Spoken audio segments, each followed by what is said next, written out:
Hi, I'm Mhairi Calvey and I'm chatting with Chris Gordon on Hellblazer Biz. Good morning, good afternoon, good evening and good night, my lovely audience. Welcome to Hellblazer Biz, the show where you get to have your questions answered by your favourite TV, film stars or theatre stars or even authors.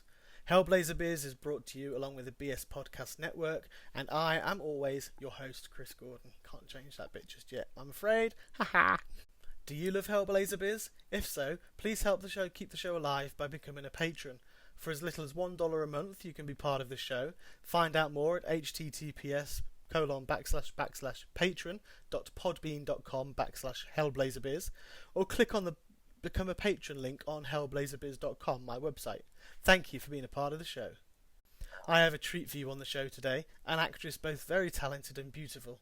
She's been making a name for herself on screen and stage, known for her roles in the web series Horizon, and as the current lead role in the new film available out now on Amazon, where she starred with the XFiles own cigarette-smoking man William B. Davis, and for which we're here to discuss today, which is Abduct the movie. I'm privileged to introduce Mhairi Calvey.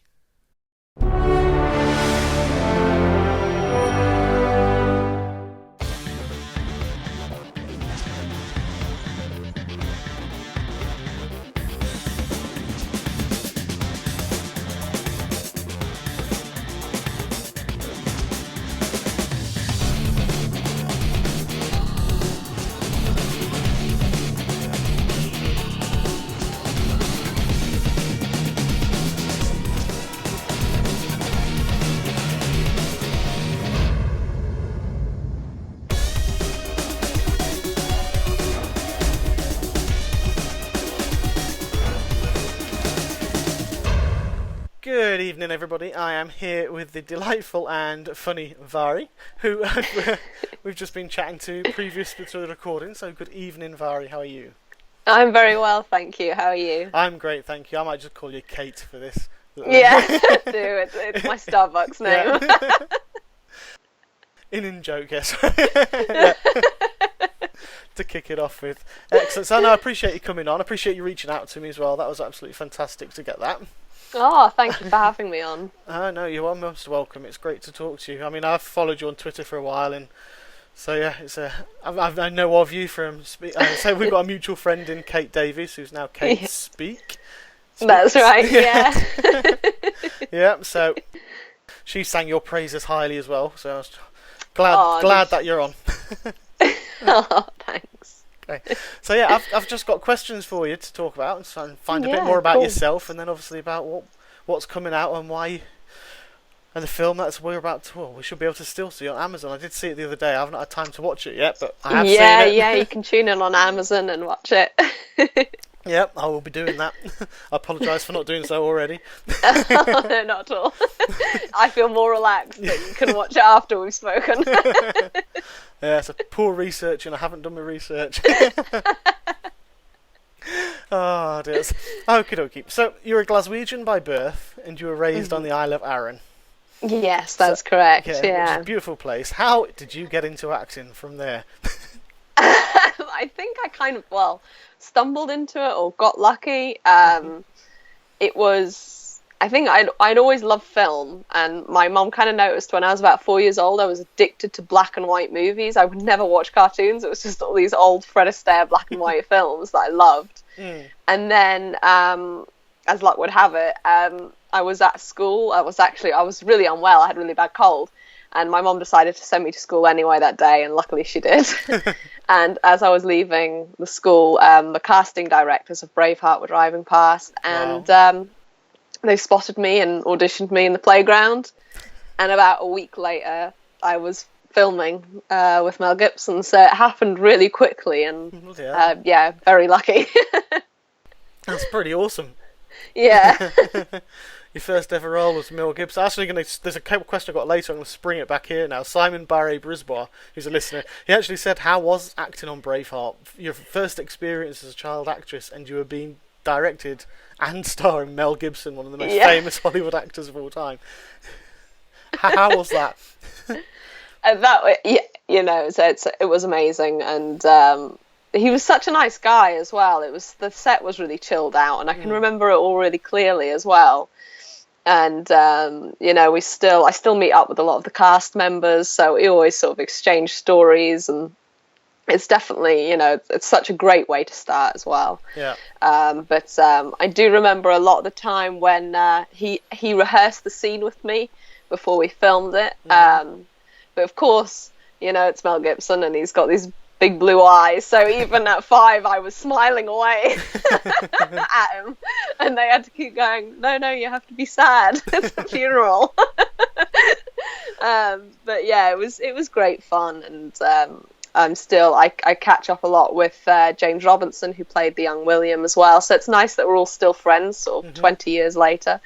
But it was incredible. He's probably one of the nicest guys in the movie industry, Mel Gibson. He's a really good guy.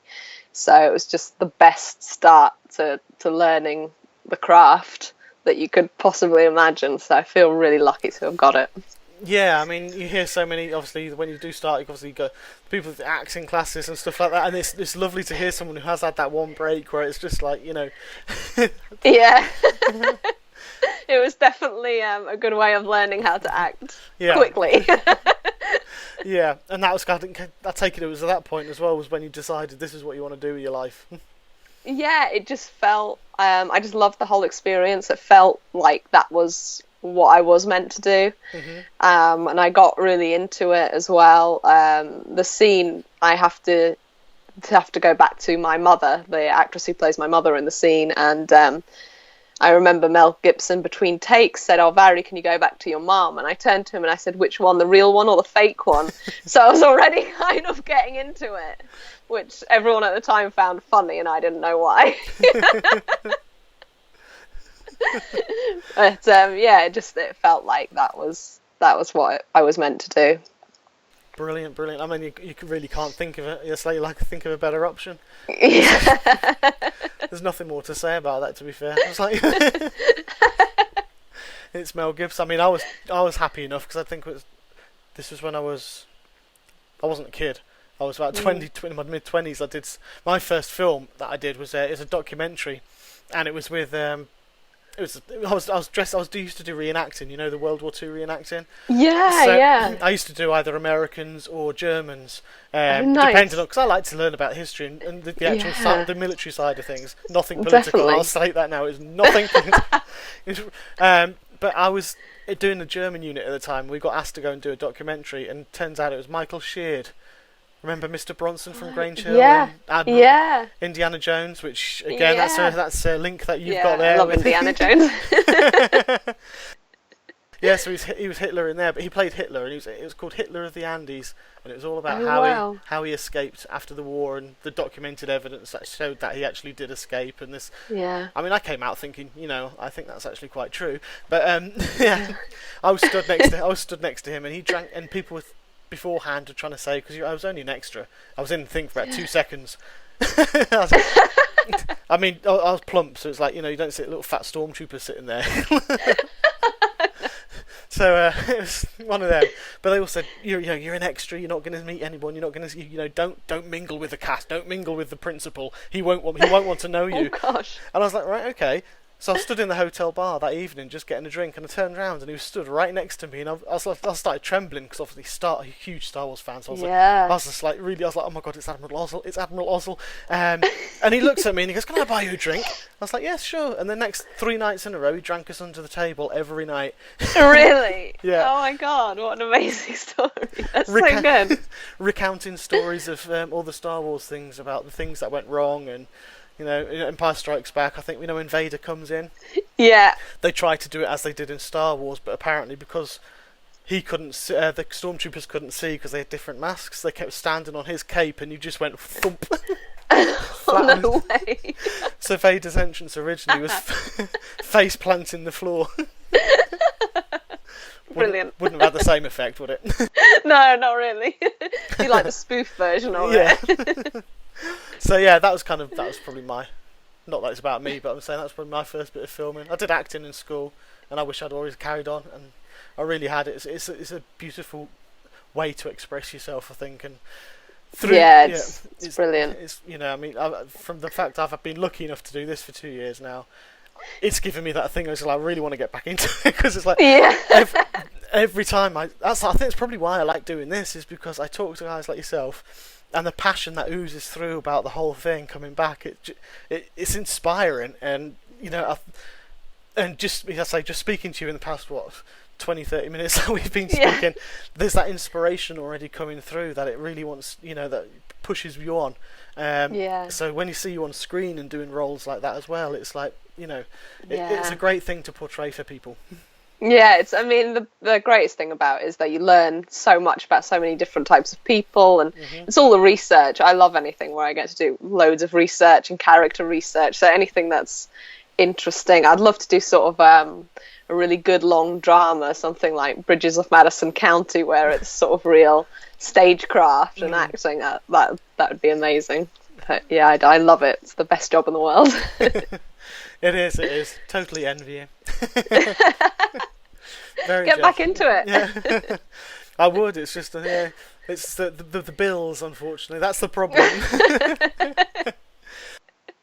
There's the bills. That's the only thing. I think we're scared. It's because it's nervousness of doing and stepping out, because there is all that. There is so much. Everyone I speak to, there's so much uncertainty, because you're constantly working. You're constantly working for the next role, and you are, yeah. And it can. I've kind of got quite lucky recently. As soon as you start sort of building yourself up a bit, it starts becoming more regular. So once you've been at it for a while, it does start becoming more regular, and you do start getting more roles and things. Yeah. It does pay off. But there is the uncertainty, but I kind of enjoy it. I find it a little bit exciting. I never know where I'm going to quite be and stuff, but I like that. I like the living on the edge thing. No, that is great. It's great, and I think a great avenue as well. So, is like the web series. Like Horizon, for example, that you're in. Yeah. Things like Netflix and the web series that come in. That's opening doors so much more for actors as well. It's giving much more opportunity to get seen, and because people on the go, they can't look at ITV or BBC One. They'll be looking at Netflix. They'll be looking at the web, internet and YouTube, and looking at videos on there. So it's another great avenue to explore. Well, that was the great thing about filming Horizon, because it was my first sort of like TV drama experience as well, and the episode I did was set in the Georgian house, so we had all the big costume drama pieces, and that was incredible. And I'd never worked that fast before either, because I've done a lot of films and not so much TV, so it was a totally new way of working. Yeah. So that was such a great experience, and I definitely would. After that, I was like, I really want to do some more television as well, because you have to work so quickly, so you have to be so on the ball with it. And it was great. Excellent. Have you done theatre as well? I started in theatre, so I've had quite a big background in theatre. I did a lot of theatres up north in like York. I did a couple in London as well.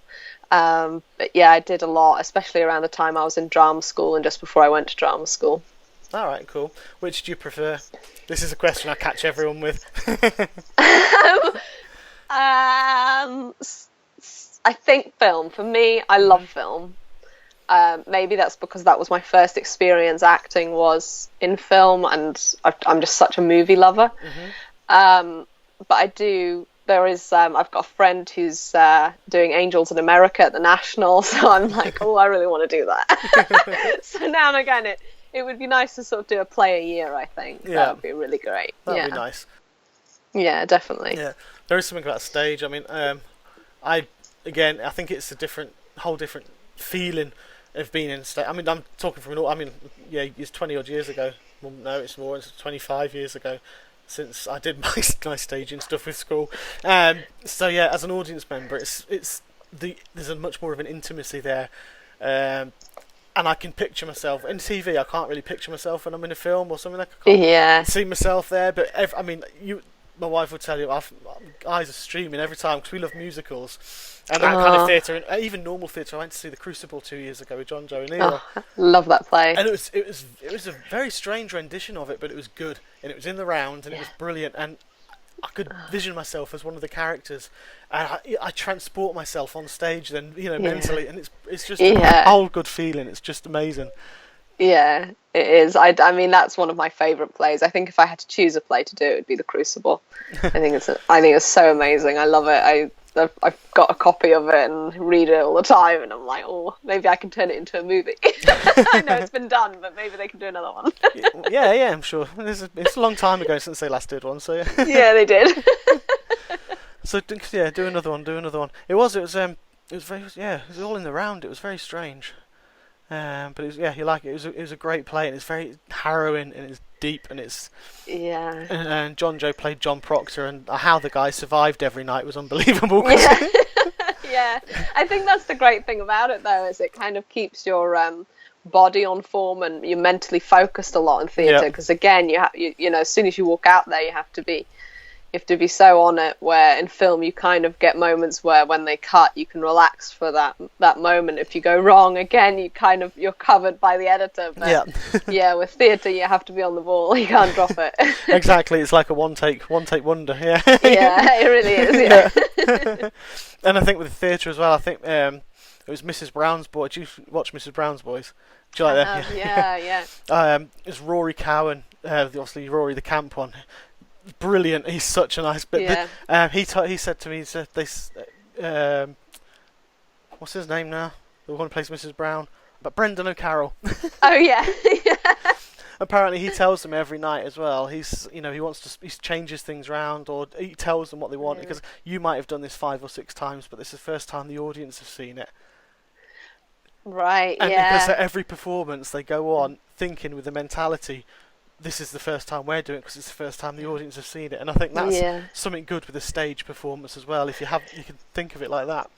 Definitely. I think it's that thing where you should never sort of shortchange the audience by kind of getting too used to doing the same thing every single night. I think that can happen quite easily in theatre, but if you change it up and vary it, then it keeps you kind of going and keeps you sort of inspired while you're doing it. Oh yeah, definitely. But I've noticed that some of the great film actors, they change each take.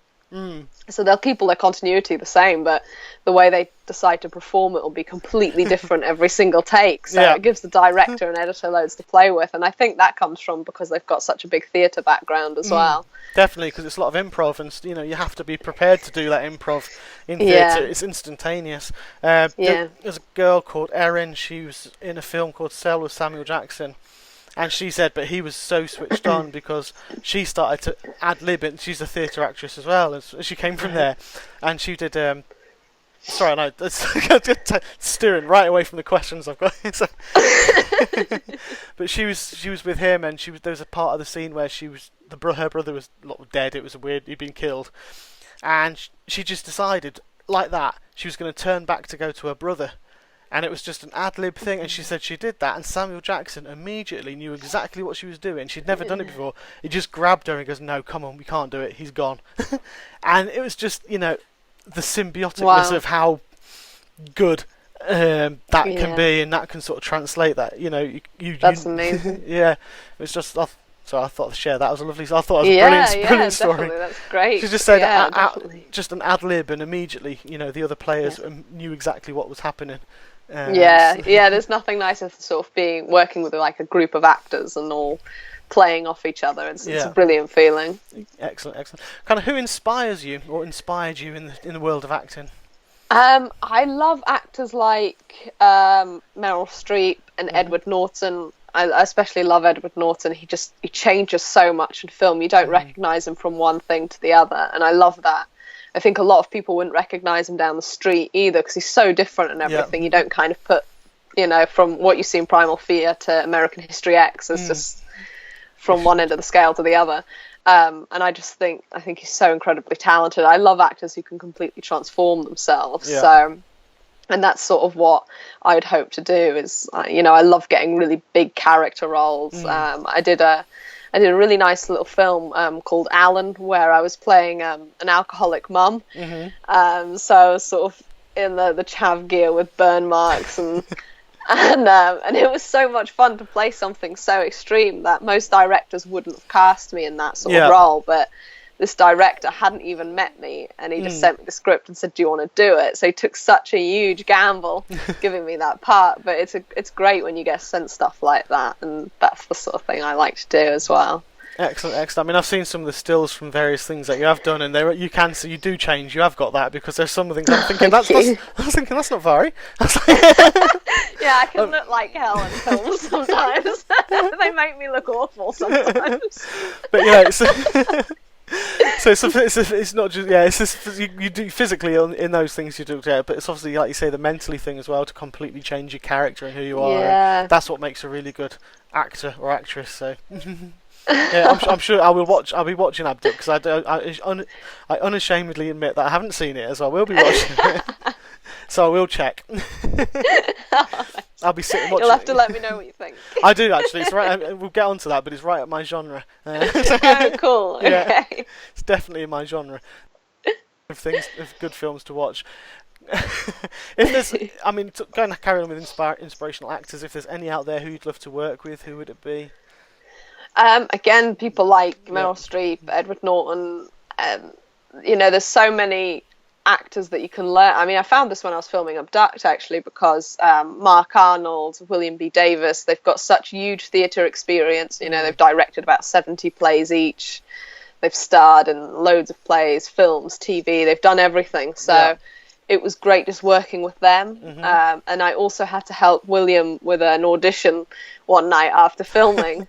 So helping him audition for something was really great, because you suddenly see like what all these major successful actors do to get work. Yeah. I was like making notes and getting all these tips, but it was it was brilliant. So anyone who's kind of, I think it's just more about the experience rather than people who are famous. It's more just about how long they've been in the industry, because you learn so much from any actor who's a lot older than you. Yeah. And you learn so much about the craft, and they force you to bring your ability up a level as well. Yeah, definitely. I think that's in every sort of every aspect where you go. If you've got experienced people there who can help pass that on, it's great. And you're right. It doesn't matter if they're famous or not, because there are guys that as an actor, you could be working for 30 or 40 years. I spoke to a couple who've been working for 30 years, and it's after 30 or 40 years of pure work, and that all of a sudden it's like, well, then they've hit. So, so it's not for you. You got really in there early with Mel Gibson. You're lucky. And it's gone. Luckily for you, it's gone that way all the way through. So it's you can pass your experiences on to other people now when you're on set, and I guess it's you judging from your character that I've got to know you in half an hour, which is really getting to know you, isn't it? But I can tell that that you'd be that kind of person. You'd be sharing your experiences, your knowledge and stuff as well with people who are coming in for the first time too. Oh yeah, I think it's so important for every actor to sort of share everything they can with each other. I think it's everyone sort of has this sort of view that with the industry we're in, that it's so competitive. But like me and myself, Kate, and Lexi, who's another friend of ours, we all look identical, but we're all kind of going, oh, have you seen this? This is casting at the moment. You should audition for it. So it can be a really supportive industry. And, I still feel very new to it, because since I graduated drama school, I've not been doing it all that long, really. So I still feel really new to the business. So I'm still learning a lot. So I talk to a lot of people when I go on set, and I ask actors for loads of advice all the time. Yeah. And I meet people who are younger than me, but they've been doing it for 20 years. And I took a massive gap between Braveheart and drama school. So I try and get advice wherever I can get it as well. And it is good. It's good to have a network, because there are some out there who I don't think are like that. And again, it's like any place where you go to. But I've seen the network that you guys have, and it's great. Yeah. I mean, you've got the showreel share days and stuff, which has gone global. It's amazing. I'm so proud of Kate for that. I think it's such a brilliant thing to do for everybody involved. It was, and that kind of a network, because you're all in the same game. Okay, you might be competing for the same role probably a lot of the time, but yeah, we do sometimes. All like, oh yeah, we're all auditioning for that, but then it's kind of like, oh well, hopefully one of us gets it, and then it's all good. See, that's the kind of attitude. We're happy. That's the kind of attitude it's a great attitude to have, and it kind of betters, and then it displays it when you actually get the role and pass it across. It's the passion that passes through screen then to the viewers. Yeah. See, this is why I used to call my show Ramblings of a Hellblazer, because I just chatter on and on. No, I love it. Yeah, I won't do the impressions for. Yeah, I'll save the impressions. Yeah, everyone's had a blast of them, so I'll save you from them. You've got to do one by the time we finish the conversation. Yeah, I'll try and slip one in and see how it goes. Yeah. I'll make it time. I'll time it just right. Actually, there's a question at the end which I'll throw in for you, which will give it a right point in time. Okay. If you could cast yourself in any other show right now, which would it be and why? TV show, theatre show, whatever. TV. I love Outlander. Again, it's filming in Scotland, which I haven't done since Braveheart, so it'd be lovely to film something Scottish again. Yeah. And I just love the period drama. I think the acting's amazing, and the casting directors have done such a great job. And I have auditioned for that one, so hopefully I'll get in it at some point. Hopefully, fingers crossed. Yeah, that would be incredible. And The Crown as well, which I watched, and I just loved it. I thought the acting was brilliant in it, and it's Claire Foy, I think, plays the Queen, and she just does such a brilliant job. So I think period drama is sort of what I'm looking at next. But I do enjoy action as well. So yeah, it's basically, I think it's just down to the script. Yeah. Yeah. Fair enough. It'd be good to see you in Outlander. I've still got to catch up with that. I think I got to season 2, a couple of episodes into season 2, then work took over, so I need to catch up. I get addicted to it, and I'm just like, okay, I'm not doing anything this week other than watching Outlander. That's what happened to me. I did that because I was off work at the time, so I could binge watch it. Oh, so I'd during the day I'd binge watch Outlander, then I'd binge watch like 6 seasons of Game of Thrones in about 3 or 4 weeks. So oh, wow. This is why I'm fat.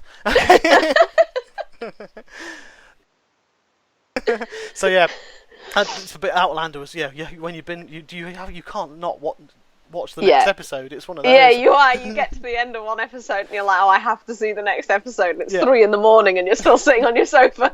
Yeah. Exactly. But it is one of those, which is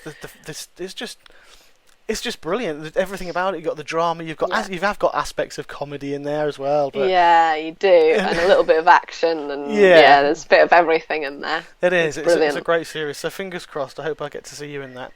Oh, thank you. Fingers crossed. I hope so. It would be good. And like you say, get back to your Scottish roots again. Yeah. Cool, so moving on to Abduct, which is the reason why you're here. So after 27 minutes of me rambling on and asking inane stuff, like I said, we'll get on to Abduct the movie. What's the film about? So it's a sci-fi conspiracy thriller, and it's about a young orphan girl who's on the run from the government and also alien phenomena. It's sort of based on the real Men in Black. Most people don't know about that sort of thing, but and I didn't until I started researching, and I had to research all these conspiracy theories, which makes you really paranoid when you lock yourself in a room for a month researching that. You start reading into everything. So she runs into this group of people, and they help her through it, but she's got a few different sides to her. She's not quite normal and not quite human, so so that was definitely challenging to play. yeah I can imagine. I've seen that as well. I mean, researching was one of the questions I've got up here, is how much did you actually research into that? Obviously you spent a month doing it, so do you have to research all the alien abduction stories? And I did. I got quite interested in it all, so I did a lot of research. I read a few books, and I sort of just went online, watched a few documentaries about alien abduction and the sort of paranormal, and also just about sort of Area 51 and all those sort of things. So it was really fascinating. There was a lot of research we had to do on the Illuminati as well, so that was really interesting to do. So I did that, and then I sort of used all that research and did my character preparation from that point. Cool. Please tell me you watched the XFiles when you got William B. Davis there and utilised his knowledge as cigarette smoking man. I had watched the X-Files because my uncle's a huge fan and forced me to ask him for his autograph while I was filming with him, which I was absolutely mortified about. So he agreed to do the autograph for my uncle if I did his audition tape for him. So swings and roundabouts. That was our deal. So yeah, I'd seen a lot of the X-Files. I kind of grew up watching it. So it was great working with him, as you know, because of that, and just, you know, you grow up watching an actor and then you're on set with them, so it's incredible. It must be such. I mean, I grew up with the X-Files as well. It was like, you know, that they're up there. There's a box set on Blu-ray from all the seasons. Nice. I've got to rewatch them all yet, but yeah, they're there because it had to be for me. I think it was, like I said to you at the beginning, it's my genre, this film. Yeah. You know, I was an X-File. I glued to my TV every week. I had the books about it. I was reading. I was Fox Mulder. I was the conspiracy theorist. I probably still am. Well, there's a good X-Files joke in Abduct, so right. I'll see what you think of that one. And that was actually just thrown into the script in the moment as well. It was improvised by William at the time. Excellent. And we had to reshoot it because everyone burst out laughing, but yeah, it was them. So yeah, there's a nice little joke in there referring back to it. Oh, right, cool. I've really got to watch this now. But yeah, like you say, I mean, William B. Davis is a classic, and, you know, probably perfect in the role as well as it's just, you know, for that kind of genre film. Yeah. So I can't wait to see. He was supposed to come to Comic-Con last year, I was really looking forward to meeting him as well. Yeah. But he cancelled. However, I was more excited for the reason he cancelled was because he was filming the X-Files new series. Oh, nice. Yeah, I believe he was. Yeah, he was, because I think when we were filming Abduct, he was just talking about getting them. They were just about to start filming the X-Files. It was a few months before, so everyone was trying to get details from him on set. Yeah, that would have been, yeah, exactly. Yeah, get the early details, quick. Yeah, he was very good. He didn't tell us anything. Damn it. Yeah. It's 20 years of being, you know, a secret spook for the government, that's why. Yeah. Oh, gosh. Yeah, no, yeah, so it was great. I mean, what's about your character? Can you tell us more about Crystal, isn't it, your character that you play? That's right. Go a bit more in depth about her, that you're allowed to talk about, without spoilers? Yeah, I'll try not to spoil anything, but she's 18 in the film. She's an orphan, and she thinks she possibly murdered her parents. Right. But there's a side to her that's not really human, so there is a side that's more towards the alien side of things, but not quite. Okay. I don't want to give too much away while I'm saying this. So, I mean, I was sort of one moment I was sort of playing sort of a young 18-year-old girl who appears normal, and next minute I was playing something completely extreme. So there was loads to kind of fit into quite short scenes sometimes as well, which was really challenging. But it was a lot of fun. There's sort of a slightly naive, innocent side on the surface, but underneath there was a really dark, sort of murderous side. This is very, very intriguing. I'm going to go away now and I'm going to download it on Amazon. I've got it on the I've got Amazon Prime on the telly, so I'm going to go. Oh, nice. It is on my watch list. Now I'm not going to be on my watch list. It's going to be on my watched list. Oh, thanks. Cool. Matt Ratley asked us, how do you hear or find out about the film? In the first, before it was being done, I was chatting to the director. I think we just got to know each other via industry networks, and I was chatting to him, and he just said, "Oh, I'm doing this feature film. Do you think you'd be interested?" Sent me over the script, and I read it, and I'd never done anything sci-fi based or green screen. And I kind of fancied doing something that was, you know, like a conspiracy theory type of movie. Yeah. So I read the script, loved it, went to meet Elias, who was the director. We met in London, and we got on really well, and we both had the same ideas for the character and the film. Yeah. And it kind of just happened from that point on, and then I think the rest of the actors were cast after me. All right, cool. Yeah. That's pretty awesome. You were cast before William B. Davis as well. Yeah. Well, he's harder to employ than I am. No, don't say it like that. Yeah, that's not a nice way to say it. Don't put Yeah, yourself down. I think he gets quite a few more offers, but I might be there one day. You will be. Like I say, he's been in it. He must have been in it for about 50 years now. He's He's in his mid-70s now. Yeah, So gosh. yeah. Although you wouldn't think so. He'd go to the gym before he came to set and all sorts of things. Yeah. And we'd all be exhausted after a 12-hour shoot, and he'd be full of energy. So yeah. Age is just a number. You can be It old. really is. You can be old at 17 and young at 90. So. Yeah, it's true. That's what someone told me when I was crying that I was 42 this year. Oh, that's young. Life just starts then. That's what they say.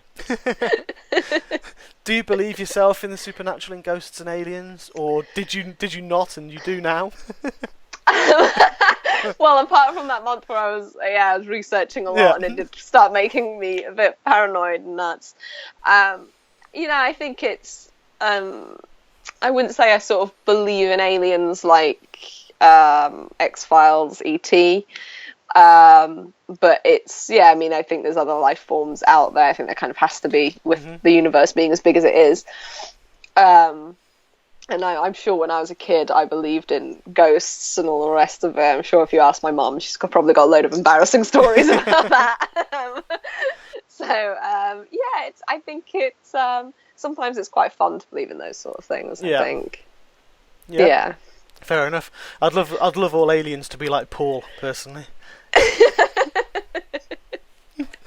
Little, Hawaiian shorts wearing Paul. Yeah, that'd be good. I myself do believe. I've got some ghost stories. I won't bore you. There's some cracking ghost stories that I've had, which I've actually been witnessed myself in first hand. Oh wow! Which made me believe. There was. I'll tell you a couple actually. When I went to Normandy, obviously big 60th anniversary of D-Day back in 2005. It was, and we stayed on a campsite there. And I'm getting chills already. Just thinking, it was Battle of the Bocage, so all the buildings were like about 3 foot high, and then there were brand new build up the top, so you knew that everything had been just destroyed completely back then. So we stayed on this campsite, and there was a wall of fog. Now normally you see, you know when you're in fog, but this wasn't. It was clear as day. Then there was a wall. It's hard to say on a camera. It was just a sheet wall like that. If you moved towards it, the entire wall moved back, and it must have been about a mile long. And then if you moved back, it moved forward slightly, and there was a sense of people were saying, you're not safe, get your heads down. So we were like, right, okay, we'll leave it. So a couple of the guys threw some whiskey and cigarettes in there and said, here's one for us, lads, have one. So, and it sort of disappeared again after that. Yeah. We walked down a country lane with that's about 8 foot high hedgerows on each side, and it was a 6 foot wide lane. You couldn't pass each other with not knowing, and there was a bend in the road like that. My friend went round the bend, literally, and I was sorry. By the time I got round the bend, it was a straight road. He was nowhere to be seen. The hedgerows were thick; you couldn't get in it. And I was like, right, okay. So I carried on for a bit, couldn't find him, so I walked back. And as I walked across the field, he was walking about 200 yards away from the field there. And he said we crossed. He said he came back looking for me. And we'd actually crossed in the road, but we didn't see each other. It was 6 foot wide. No way. And he'd gone back to where I was, and I'd gone to where he'd gone. So we'd crisscrossed on this road, and we didn't see each other. Both of us said there was this immense feeling that people were trying to keep us safe and get our heads down. And again, so obviously, panic levels were a bit high. Yeah. And then that night we were listening, and there was little copse of woodland in just nearby the camp.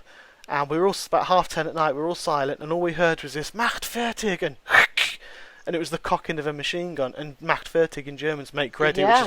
So we ran over. There was nothing there, but it was dark anyway. So we went back in the morning, and searching around, I ended up digging out a 6 foot long slit trench, where the German machine gunners would have sat, and there was porcelain from their plates at the bottom. Oh my gosh! So it was quite like that. It was very Yeah. Oh, I'm not sleeping tonight. My light's going to be on and everything. I've got more like that. Mostly when my dad died as well. He sort of kicked his foot out, and we said he was playing football with Ethan, and my son was 3. and they'd never talked about football when on that, at all.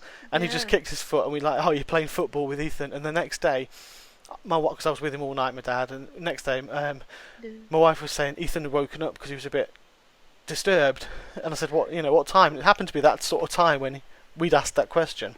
Really? And I said, oh, did Grandpa come to visit you? He goes, yeah. And I said, all right. He goes, yeah. He came to play football with me. And no way. I was driving the car and nearly crashed. My wife says, she goes, if she hadn't have been in the car and seen my face just drop of colour, she wouldn't have believed it, because they've never talked about football or anything. And he just said, yeah, Grandpa came to play football with me. Oh my goodness. And since then, that's amazing. He says he comes and sits on his bed still with the dog and the cat, and sort of sits there and comforts him when he goes to sleep. Really? Oh my goodness. So yeah, wow. So I'm a firm believer in that now. Yeah, you should write a book on them. Do really well.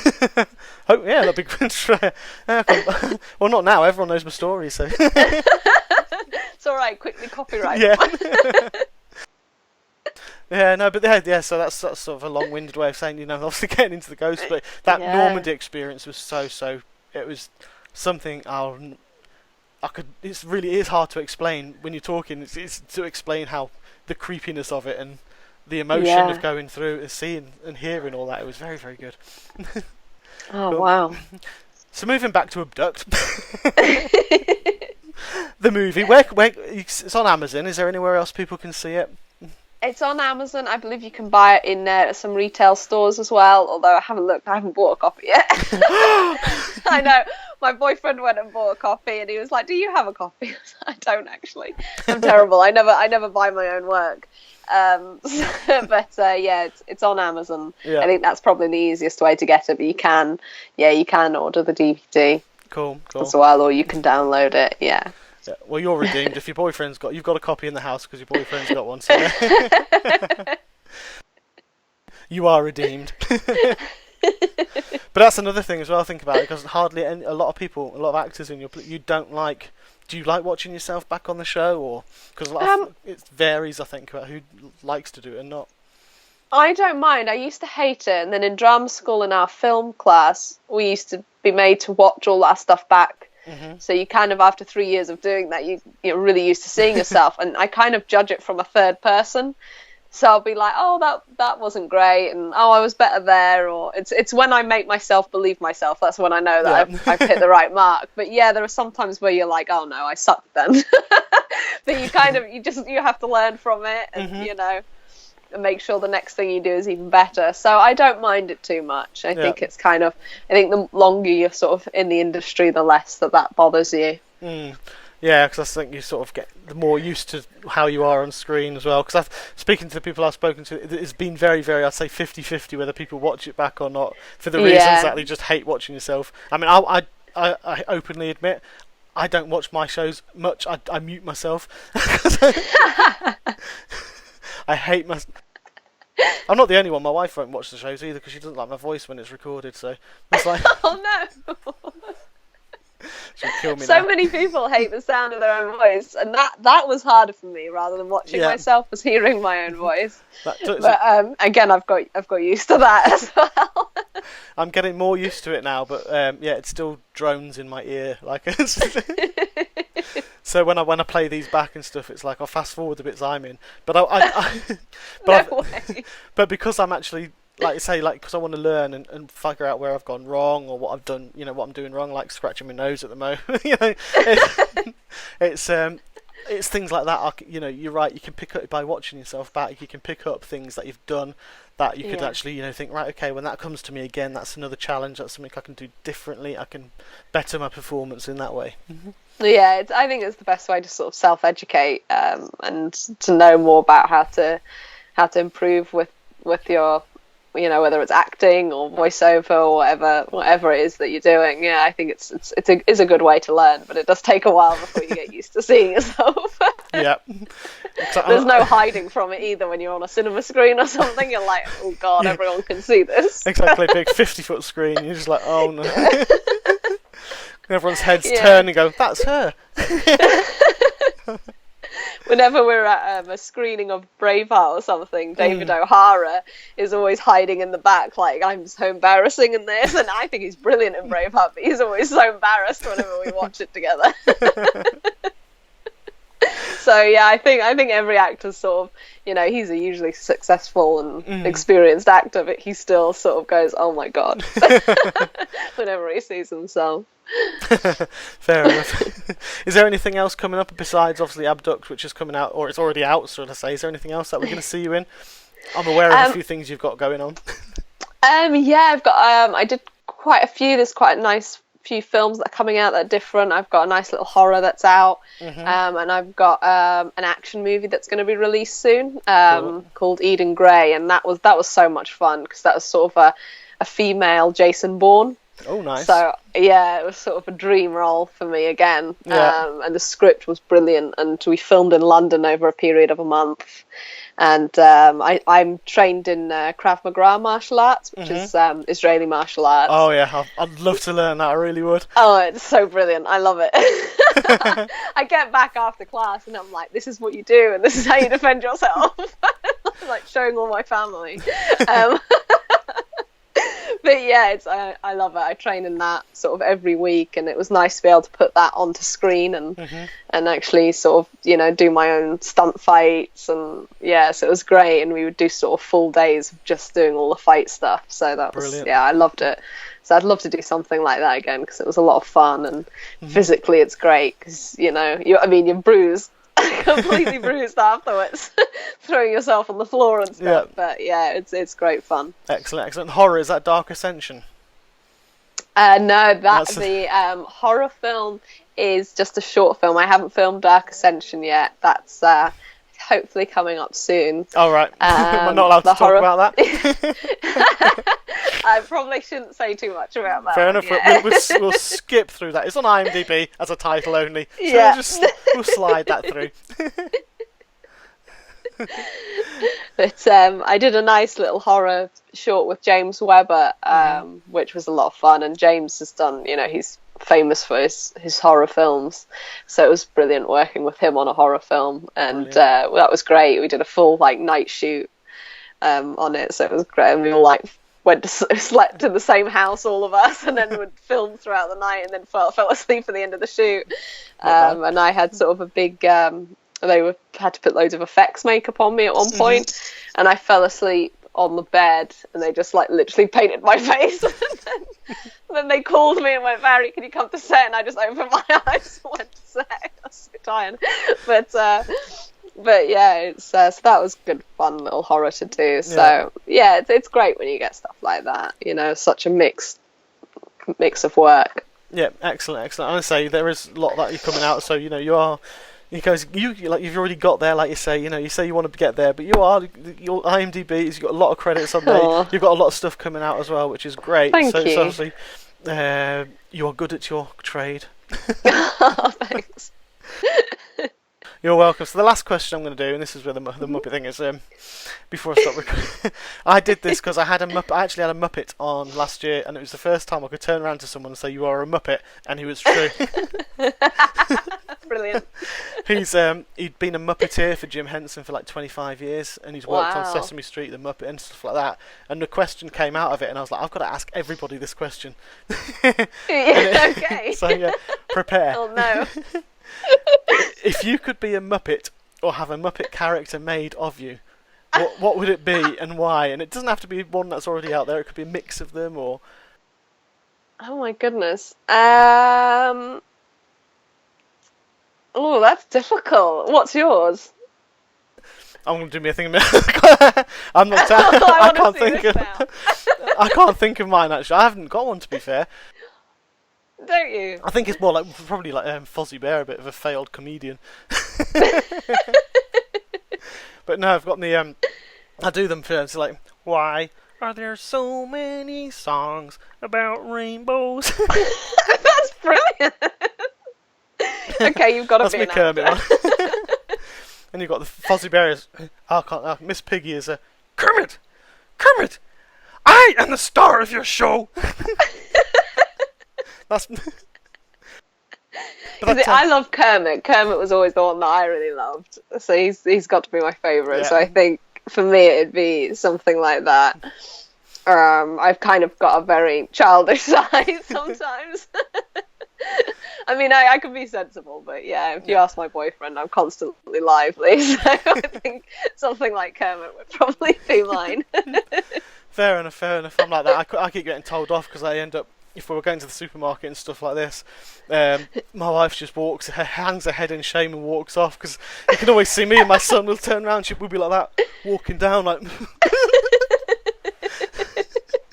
and, doing like ministry silly walks and stuff around the aisle. Brilliant. Or the impressions. Because out of the mid, if it's nice and quiet, I'll just turn... You're good at impressions. Thanks. The goofy one's good as well. So I did these to Disney last. I went to Disney and I did them to the characters. Bless them. I did the Donald Duck to Daisy, and they were like, "Go and do it to Don." No, I did it to Donald, and they were going, "Do it to Daisy." So I did it to Daisy, and she gave me a big cuddle. Oh, amazing! And I did my Goofy to Goofy, and he was like, "Oh." My Goofy, hello there, folks. It's Goofy here. That's really good. So yeah, that's a definite talent. Impressions are hard to do. Thanks. It all started from... I've done an interview as well. I did an interview with... It's called Little Green Alien, because Disney, the big mouse in the house, told me I can't use the name Yoda. So okay. On YouTube, so I had to change it to Little Green Alien. And so I did a 5-minute thing, me talking to Yoda. Obviously, me doing Yoda. It was... Yeah. That was hard. I couldn't speak for half an hour afterwards. I bet you can. It was just like, when 900 years old, you each look as good. You will not. Oh my god! See, there you go. You've got to act. You've got to be an actor now. So, you asked for them, so you got them. Yeah, they're brilliant. Thank you. So, before I stop the recording, then, is there anything you'd like to say to the people who are listening? Oh no, it's been great chatting to you, and yeah, I've loved it. It's felt so like chilled and fun. It's really nice, and it's nice just to chat and it be sort of a nice casual interview and things. So yeah, thank you so much for anyone who did also send any questions in, and everyone who watches as well. I hope you all had a good laugh at that. That was a brilliant interview. Thank you very much for that chat, Mhairi. Really, really appreciate your time. Thanks for reaching out. I want to go and watch Abduct's movie now on Amazon. I've got it there. It's on my waiting list. I will now be watching it. I hope everybody enjoyed listening to that or watching it as much as I did chatting. So this has been Chris Gordon with Mhairi Calvey on Hellblazer Biz. Thank you for listening and watching.